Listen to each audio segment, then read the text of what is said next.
వి gold trusted gold buyers తాకట్టులో ఉన్న బంగారాన్ని విడిపించి ఈ రోజు ఉన్న మార్కెట్ ధరకే కొనబడును.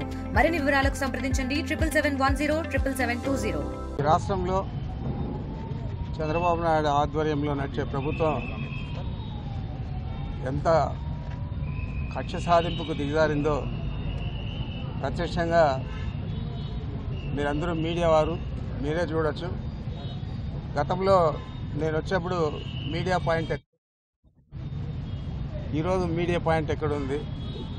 ఈ బ్యారికేడ్స్ అన్నీ గతంలో ఉన్నాయా లేదా? ఇవి చూస్తేనే అర్థమవుతుంది ఎంత కక్ష సాధింపుగా వ్యవహారం చేస్తూ ఉంది ప్రభుత్వం అని చెప్పి. తప్పనిసరిగా ఇంత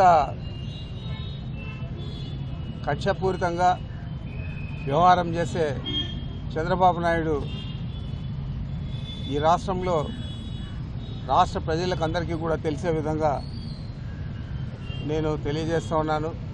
చంద్రబాబు నాయుడు అధికారంలో ఉండి ఈ విధంగా వ్యవహారం చేస్తే గతంలో ఆయన అరెస్ట్ అయినప్పుడు కానీ ఆ తర్వాత కానీ ఆయనకు ఏ విధంగా ఇక్కడ ఇదే జైల్లో మర్యాదలు జరిగాయి, ఈరోజు ఏ విధంగా ఇంత కక్షపూని వ్యవహారం చేస్తూ ఉన్నారు.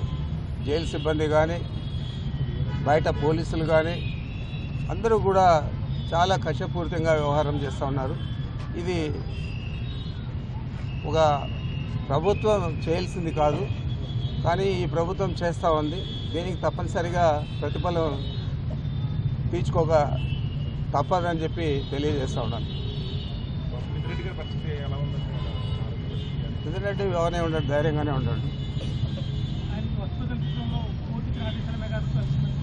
పాటించడం లేదు. ఆయన ఆ కోర్టులో ఇచ్చిన ఏవి కూడా పూర్తి స్థాయిలో అక్కడ అమలు కావడం లేదు. మరి దానికి కూడా ప్రభుత్వమే బాధ్యత వహించాలా? మరి మాకైతే పశ్చాత్తాపం లేదు. ఏది ఉన్నా ఏది లేకపోయినా ఆరోగ్యంగా ఆయన బాగానే ఉన్నాడు, ధైర్యంగా ఉన్నాడు. తప్పకుండా బెయిల్ వచ్చిన తర్వాత తిరిగి ప్రజా జీవితంలో అంతకంటే ఎక్కువగా గతంలో కంటే ఎక్కువగా రాణిస్తాడని చెప్పి భావిస్తా ఉన్నాను. తెలుగులో న్యూస్ కి ఫాస్టెస్ట్ యాప్ ఇప్పుడు టోటలీ న్యూ అవతార్లో జస్ట్ 5 seconds లో కంప్లీట్ న్యూస్. సోషల్ మీడియాలో ట్రెండ్స్ కి one stop solution. Live TV app voice search option తో ఇప్పుడే డౌన్లోడ్ చేయండి లేదా అప్డేట్ అయిపోండి. యాప్ లింక్ డిస్క్రిప్షన్ లో ఉంది.